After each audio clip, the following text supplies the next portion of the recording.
Before you even think about joining the Yakuza, you need to understand something. This is not a brotherhood of glory, luxury, and tattoos. It's a system, ancient, organized, and deeply rooted in a code that's far more dangerous than most people can imagine.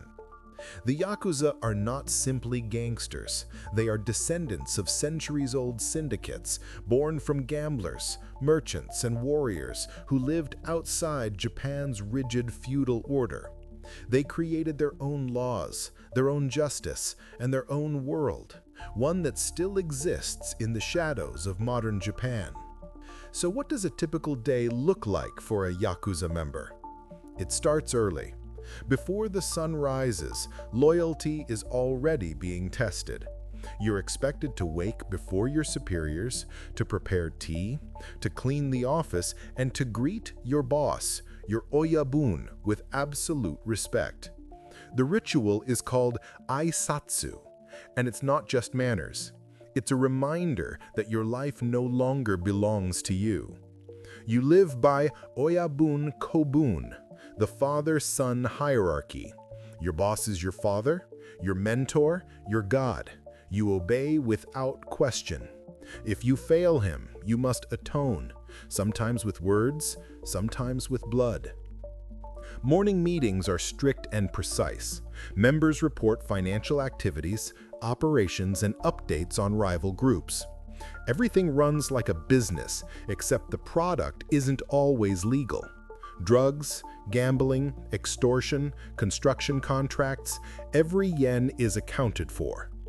By noon, the streets are alive with silent movements. The Yakuza doesn't shout, it doesn't brag, it operates quietly, efficiently. A handshake in a restaurant could mean $1 million deal. A nod across the street could be a warning, or a death sentence. Tattoos, irezumi, are more than decoration. Each symbol, dragon or koi fish carved into the skin, tells a personal story of loyalty and endurance. The process is long, painful, and done by hand. It's a test of will, a reminder that pain is part of life, and that beauty often hides in suffering. But the tattoos come at a price. Once your body is covered in them, you're marked forever. In Japan, tattoos are still taboo. You can't enter public baths, gyms, or some hotels. You are branded as an outsider. Society will never fully accept you again. Afternoons are spent maintaining the organization's image, visiting local businesses, collecting payments, or negotiating peace. Despite their criminal nature, Yakuza groups often see themselves as protectors of order.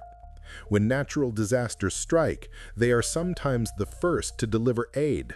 But never mistake that for kindness. Every favor has a price.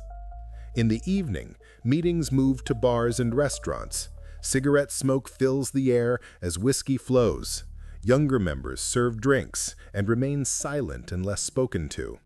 The older ones talk about loyalty, discipline, and the old ways. The hierarchy is everything. Then comes the darker side, the part no one romanticizes. Betrayal is unforgivable. If a member breaks the code, the punishment is severe.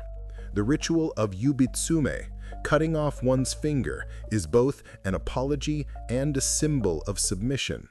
The missing finger makes it harder to hold a sword, a gun, or even chopsticks, a permanent reminder of failure.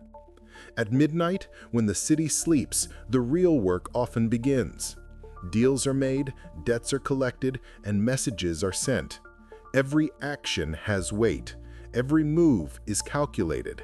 There is no chaos, only discipline, fear, and silence. And when the day ends, there is no rest. The Yakuza lifestyle doesn't pause.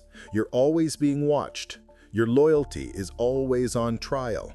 Even your family becomes part of your shadow. Your wife, your children, they carry the same burden, the same stigma. So before you think about joining, understand this. The Yakuza is not an escape, it's a cage. Once you enter, you can't leave freely.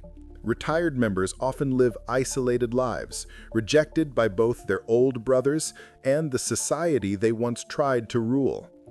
There's a Japanese saying, "The Yakuza doesn't kill you, it lets you live with what you've done." That's the real punishment. Behind the tattoos, the rituals, and the power lies an emptiness. The Yakuza is built on loyalty, but loyalty without freedom becomes slavery. It's a world where fear and respect are the same thing. So, if you ever dream of joining the Yakuza, remember, the price isn't money or pain, it's your life. And once you give it, you'll never get it back.